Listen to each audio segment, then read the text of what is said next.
In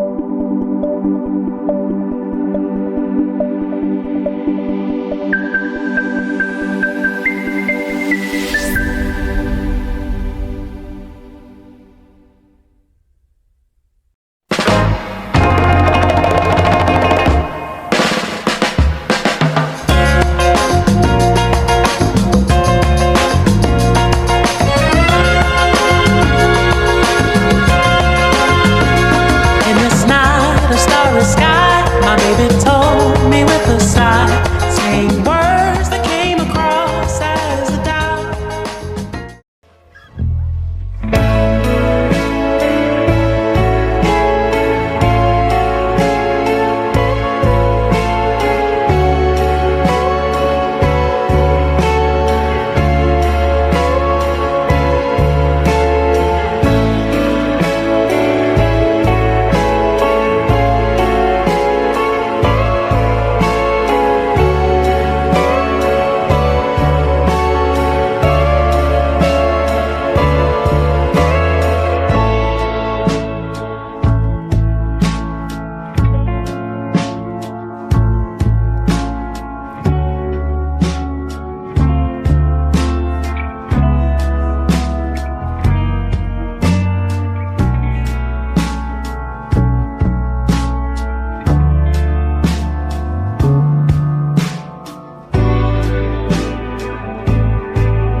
Untuk menyampaikan ucapan seterusnya mengumumkan keputusan SPM 2024 pada SMK Munshi Abdullah.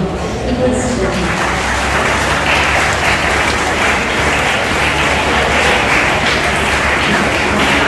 Terima kasih Musim Majlis. Bismillah. Perbezaan tahun lepas peratus kelulusan SPM kita turun tahun sebelum ini bab pengetahuan bab kedua dan kita telah meningkat lepas bulan ini.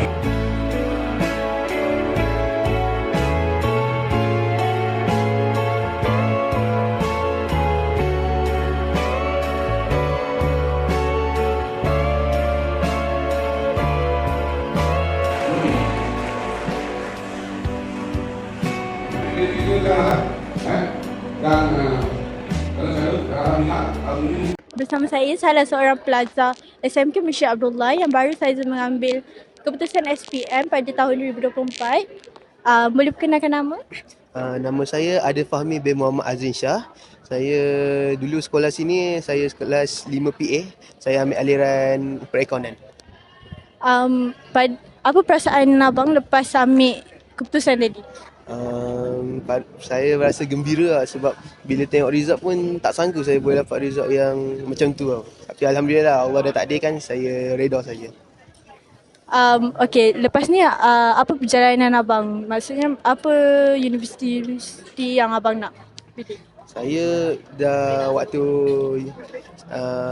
saya guna result trial saya tak banyak. Saya dapat tawaran, tapi lepas saya ambil result yang betul ni, Alhamdulillah banyak yang tawaran yang telah terbuka. Dan saya mungkin akan terus kepada bidang teknologi maklumat seperti itu. Itu saja, terima kasih. Sama. Bersama saya salah seorang guru SMK Munshi Abdullah. Cikgu boleh perkenalkan nama? Nama saya Zailinda binti Zakaria. Saya mengajar subjek fizik. Apa Apa kata-kata cikgu untuk murid lepasan SPM tahun 2024? Okey, tahniah kepada semua lepasan SPM 2024. Okey, jangan berputus asa, teruskan usaha. SPM ni merupakan batu loncatan. So jadi masih lagi baru permulaan hidup kamu. So kamu perlu rancang dengan betul, hala tuju kamu, dan jangan mudah give up, jangan mudah berputus asa. Okey? Itu saja.